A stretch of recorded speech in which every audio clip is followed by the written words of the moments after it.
Fala galera, tudo bem? Hoje a gente vai começar uma série de vídeos sobre grandezas proporcionais. A gente vai procurar falar sobre todo esse grande conteúdo que cai muito no Enem e em outras provas também. E o nosso primeiro assunto hoje é razão e proporção, beleza? Então vamos lá.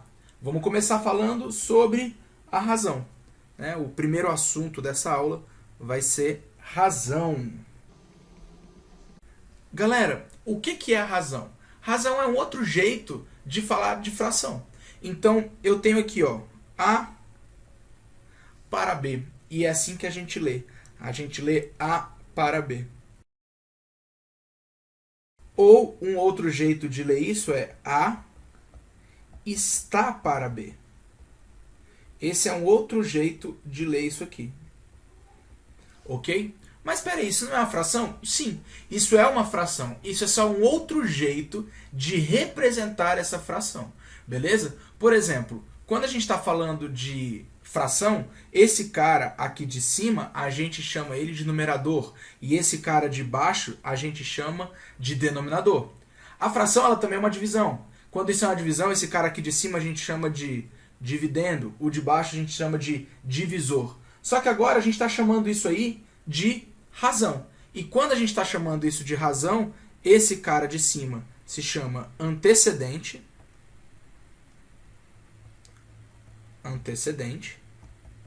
E esse cara de baixo se chama consequente. Então é só um outro nome que a gente vai dar. Beleza? Mas para que a gente dá esse outro nome? Qual é a grande ideia de se falar de razão? Por que a gente fala sobre isso e para que ela serve? Normalmente, a ideia de razão ela está muito ligada à noção de comparação de grandezas. Então, normalmente, quando a gente falar de razão, a gente vai falar de razão para comparar grandezas. Beleza? Então, a noção básica é essa aí.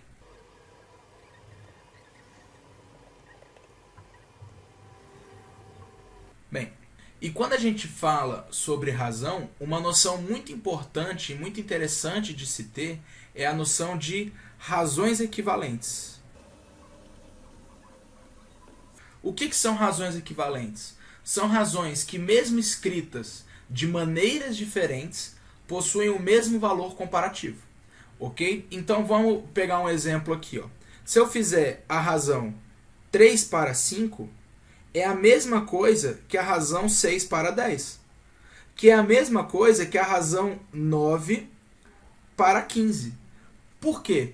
Porque olha só, não interessa se eu dividir 3 por 5, se eu dividir 6 por 10, se eu dividir 9 por 15, né? Se eu faço cada uma dessas divisões, essas divisões vão dar todas o mesmo valor, que é o valor 0,6. E como é que eu faço para encontrar razões equivalentes? Bem, para você encontrar razões equivalentes, é só você multiplicar em cima e embaixo pelo mesmo valor. Então, por exemplo, para eu sair do 3 sobre 5 e chegar no 6 para 10, é só multiplicar em cima e embaixo por 2. Para eu sair do 6 para 10 e chegar no 9 para 15, é só multiplicar, por exemplo, em cima e embaixo por 1,5. Então, quando eu multiplico em cima e embaixo da razão por um mesmo valor, eu estou encontrando razões equivalentes. São razões que têm o mesmo valor comparativo, lembra? A gente fala de razão para comparar grandezas, mas que elas estão escritas de maneiras diferentes. E essa noção ela é bem importante para quando a gente for falar de proporção. Então, o que são razões equivalentes? São razões que, mesmo que escritas de maneiras diferentes, possuem o mesmo valor comparativo.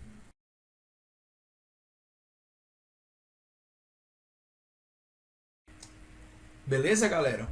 Então, por exemplo, vamos fazer uma pequena questãozinha aqui. Bem bobinho aqui. Olha só, eu tenho aqui essa razão, 2 para 7, né? E essa razão, eu estou falando que ela é equivalente a essa razão quadradinho sobre 21. Que número que tem que entrar nesse quadradinho? Ora, se essas razões são equivalentes, eu multipliquei em cima e embaixo por um mesmo valor, certo? Então, eu vou pensar aqui. Do 7 para o 21, por quanto que eu multipliquei? Multipliquei por 3. Então, do 2 para o quadradinho, o que eu vou fazer? Multiplicar por 3 também. Do 2 para quadradinho, eu também vou multiplicar por 3. Quanto que é 2 vezes 3? 6. Então, o número que tem que vir dentro desse quadradinho é o número 6.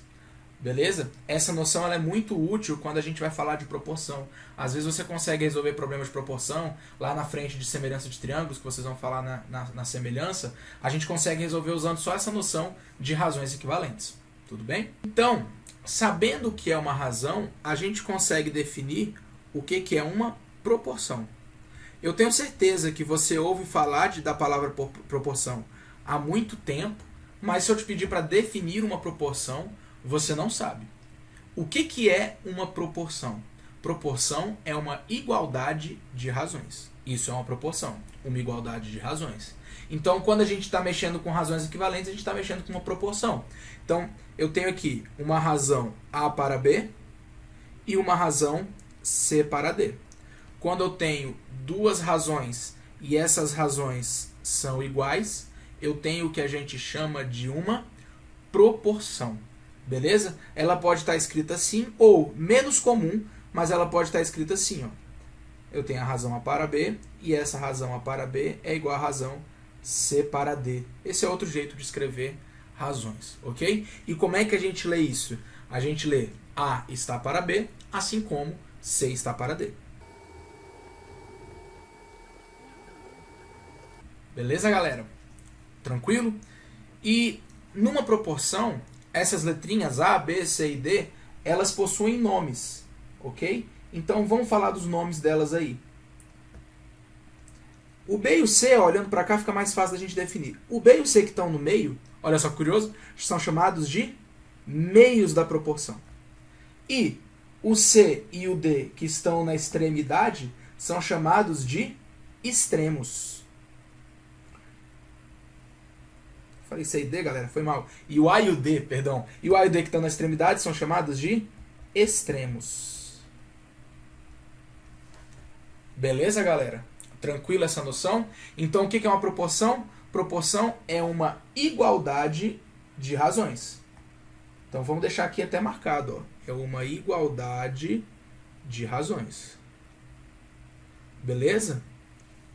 Bem, o que é importante a gente saber sobre a proporção, a princípio, né, nesse início, é que em toda proporção o produto dos meios é igual ao produto dos extremos. Então, vou escrever isso.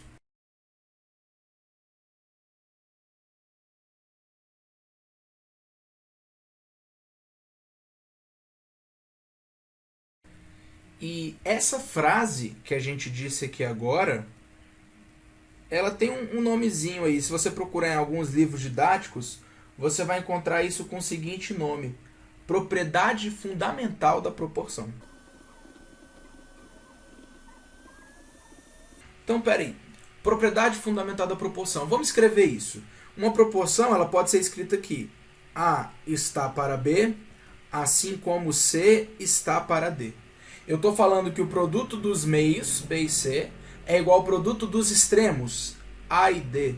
Galera, então, peraí, se isso é uma proporção e vale a propriedade fundamental da proporção, eu tenho que A vezes D é igual a B vezes C.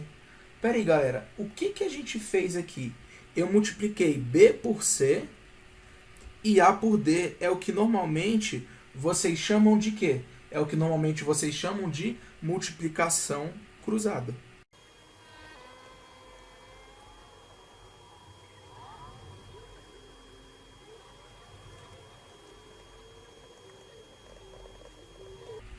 Então, quando você multiplica cruzado, o que você está fazendo?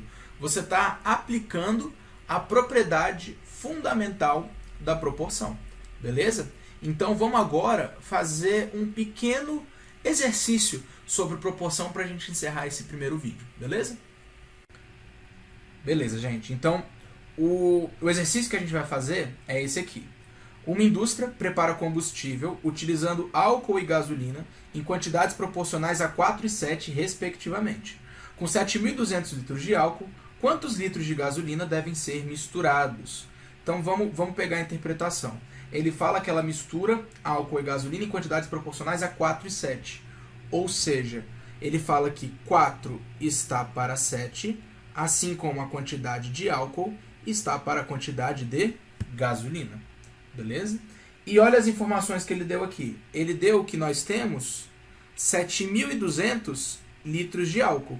E sabendo disso e sabendo a proporção, ele quer a quantidade de gasolina. Então agora está bem simples, porque eu já sei a quantidade de álcool. Eu sei que essa quantidade de álcool é 7.200 litros. Então, como é que vai ficar a minha proporção? Vai ficar assim, ó. 4 está para 7, assim como 7.200, que é a quantidade de álcool, está para G, que é a quantidade de gasolina. E como é que a gente resolve isso agora? Bem, tem duas maneiras. A gente pode aplicar a propriedade fundamental da proporção, que a gente falou nesse último pedacinho da aula, ou a gente pode usar a ideia de razões equivalentes. Primeiro, vamos fazer o que vocês se sentem mais confortáveis. Vamos usar a ideia de propriedade fundamental da proporção, que é o famoso multiplicação cruzado, né? Então, eu vou multiplicar o 4 com o G, e eu vou multiplicar o 7 com o 7.200. Beleza, galera? Então, como é que vai ficar essa brincadeira aí? Essa brincadeira vai ficar assim, ó. 4G igual a 7 vezes 7.200. Então, 4G vai ser igual a 7 vezes 7.200, que é igual a 50.400. Então, qual vai ser a quantidade de gasolina? Eu vou dividir dos dois lados por 4, vai ficar 50.400 dividido por 4. A quantidade de gasolina é 12.600 litros. E essa é a resposta. Isso aqui é o suficiente. Essa é a maneira de fazer. O outro jeito que a gente poderia utilizar é a ideia de razões equivalentes. Como é que fica a ideia de razões equivalentes? Então, como é que fica? Fica assim, ó. 4 está para 7, assim como 7.200 está para a quantidade de gasolina. E como são razões equivalentes, né, porque isso é uma igualdade de razões, o quanto eu multipliquei do 4 para o 7.200 vai ser a quantidade que eu vou multiplicar do 7 para o G. Mas do 4 para o 7.200, por quanto que eu multipliquei? Eu multipliquei por 1.800. Então, daqui para cá, eu vou multiplicar por 1.800 também. Então, como é que vai ficar essa brincadeirinha? Eu vou ter que a quantidade de gasolina vai ser 7 vezes 1.800.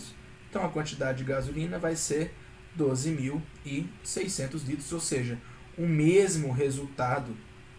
Toma! Beleza? Então, galera, esse primeiro vídeo foi sobre razão e proporção, ideia bem básica, certo? E acompanhe aí a playlist que eu estou fazendo para vocês, para a gente poder encerrar todo esse assunto, beleza? Encontro vocês no próximo vídeo. Até mais!